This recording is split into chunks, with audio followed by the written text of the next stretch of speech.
রাজনৈতিক দল গণতন্ত্রের নিয়ামক হলেও নাম সর্বস্ব দল ক্ষতিকর। দেশে গত ৮ মাসে ২৬টি নতুন দলের আত্মপ্রকাশ নিয়ে কথা বলছেন বিশ্লেষকেরা। তাদের মতে নতুন দলগুলোর বেশিরভাগই তেমন কোনো রাজনৈতিক কার্যক্রম নেই।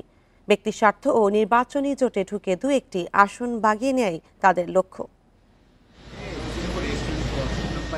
ছাত্র জনতার গণঅভ্যুত্থানের মুখে গত ৫ আগস্ট দেশ ছেড়ে ভারতে পালিয়ে যায় পতিত সরকারের প্রধানমন্ত্রী শেখ হাসিনা।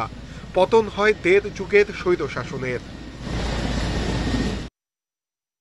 গণঅভ্যুত্থানের নেতৃত্ব দেয়া বৈষম্য বিরোধী ছাত্র আন্দোলনের নেতারা নতুন রাজনৈতিক দল জাতীয় নাগরিক পার্টি এনসিপি গঠন করেন।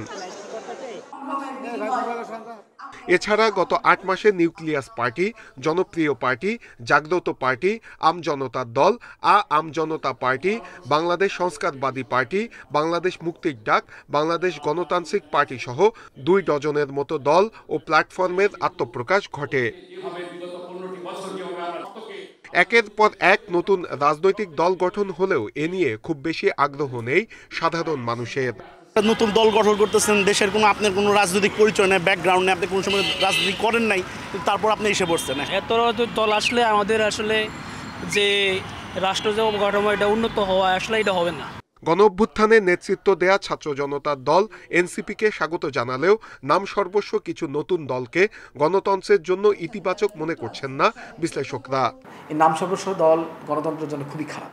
দল ভালো, নাম সর্বস্ব দল খুবই খারাপ হলো জনগণের জন্য এবং নির্বাচনী প্রক্রিয়ার জন্য ভালো, কারণ নির্বাচনী প্রক্রিয়ায় অসৎ উদ্দেশ্যে এই নাম সর্বস্ব দল অংশগ্রহণ হয়ে থাকে। বিশ্লেষকরা বলছেন বেশিরভাগ দলই এসেছে ব্যক্তি স্বার্থে, যার কোনো রাজনৈতিক উপযোগিতা নেই। মূলত ভোটের সময় কোনো জোটে ঢুকে একটি বা দুটি আসন নেয়াই তাদের লক্ষ্য। তারা গণতান্ত্রিক ব্যবস্থায় কন্ট্রিবিউট করার জন্য রাজনৈতিক দল গঠন করেন।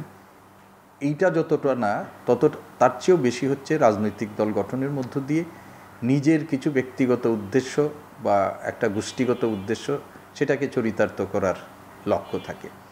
এখন পর্যন্ত নির্বাচন কমিশনে নিবন্ধিত দল ৫০টি, আরও ৪৬টি নিবন্ধনের আবেদন জমার সময় বাড়ানোর দাবি জানিয়েছে, যার বেশিরভাগই নাম সর্বস্ব। নূরে আলম, ইন্ডিপেন্ডেন্ট নিউজ, ঢাকা।